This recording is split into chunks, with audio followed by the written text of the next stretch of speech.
Russian forces have launched a sweeping new offensive across eastern Ukraine, striking a high-value Ukrainian military command post and making notable advances on multiple front lines, according to statements from Russia's defense ministry and video evidence released over the weekend.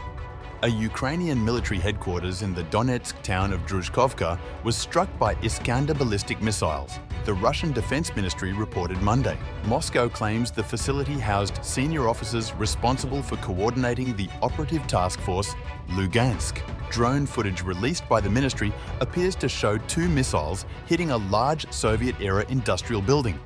While the date of the strike remains unconfirmed, the same footage first appeared on pro-Russian Telegram channels on Saturday. The strike comes as Russian forces press forward across multiple axes, signaling a strategic shift in momentum as summer temperatures rise.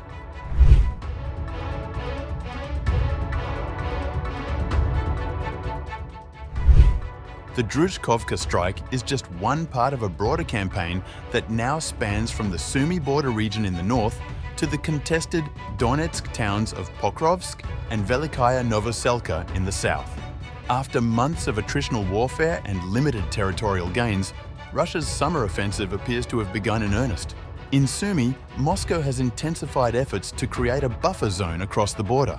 Following the March liberation of Sudza, fighting spilled into the Ukrainian side, particularly around Tyotkino, a small village in Russia's Kursk region. The Ukrainian army deployed elite brigades to prevent further Russian incursions, but suffered heavy losses. Command turmoil ensued. In May, the commander of Ukraine's 47th Brigade reportedly threatened mutiny, citing reckless orders from Kyiv. Meanwhile, the number of settlements evacuated in the Sumy region has risen to 213. Russian forces are now believed to be within 20 kilometers of the city of Sumy itself, marking their closest approach since spring 2022.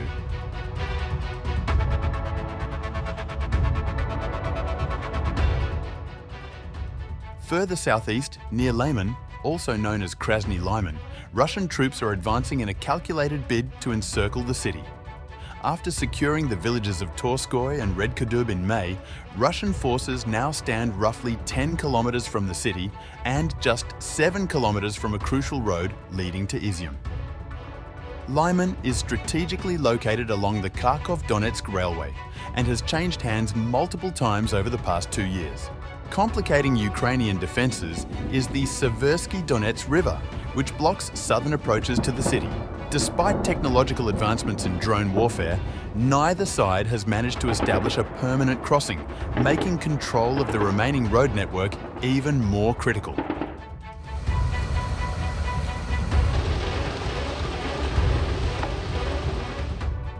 One of the least publicized but most active sectors lies in the area between Dzержinsk, Toretsk, and Mirnograd.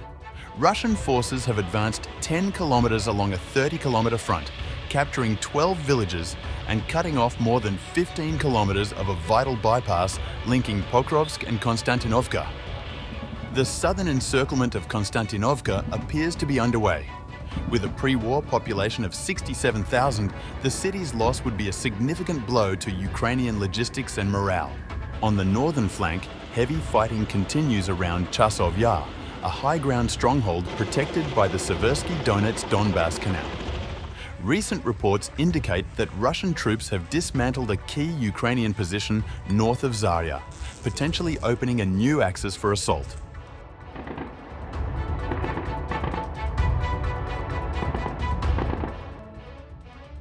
Farther south, Pokrovsk and Velikaya Novoselka are witnessing continued offensives. While Pokrovsk has withstood a prolonged siege since fall 2024, the situation is deteriorating. The capture of Novogrodovka and Selidovo gave Russian troops a foothold, though focus soon shifted toward Kurakovo. In a noteworthy development, Russian forces from 3 separate military districts, central, eastern, and southern, are now coordinating operations in this region. Such multi-group integration is rare and reflects Moscow's emphasis on the sector. On June 8th, Russia's Defense Ministry confirmed that units from the 90th Tank Division, part of the Center Group of Forces, had advanced to the western boundary of the Donetsk People's Republic and were pushing into neighboring Dnepropetrovsk region. Despite these developments, Western media coverage remains minimal. Analysts warn that the lack of public scrutiny may allow Russia to consolidate its gains without international pressure. A senior European defence official, speaking on background, noted that Ukraine's overextension is becoming increasingly visible on the battlefield. As Moscow capitalises on strategic surprise and operational momentum, Kyiv may struggle to hold key defensive lines without renewed Western support, both military and political. With Russian forces tightening the noose on cities like Konstantinovka, Sumy and Liman, and a new axis of advance emerging in Dnepropetrovsk, the summer of 2025 may mark a pivotal phase in the war's trajectory.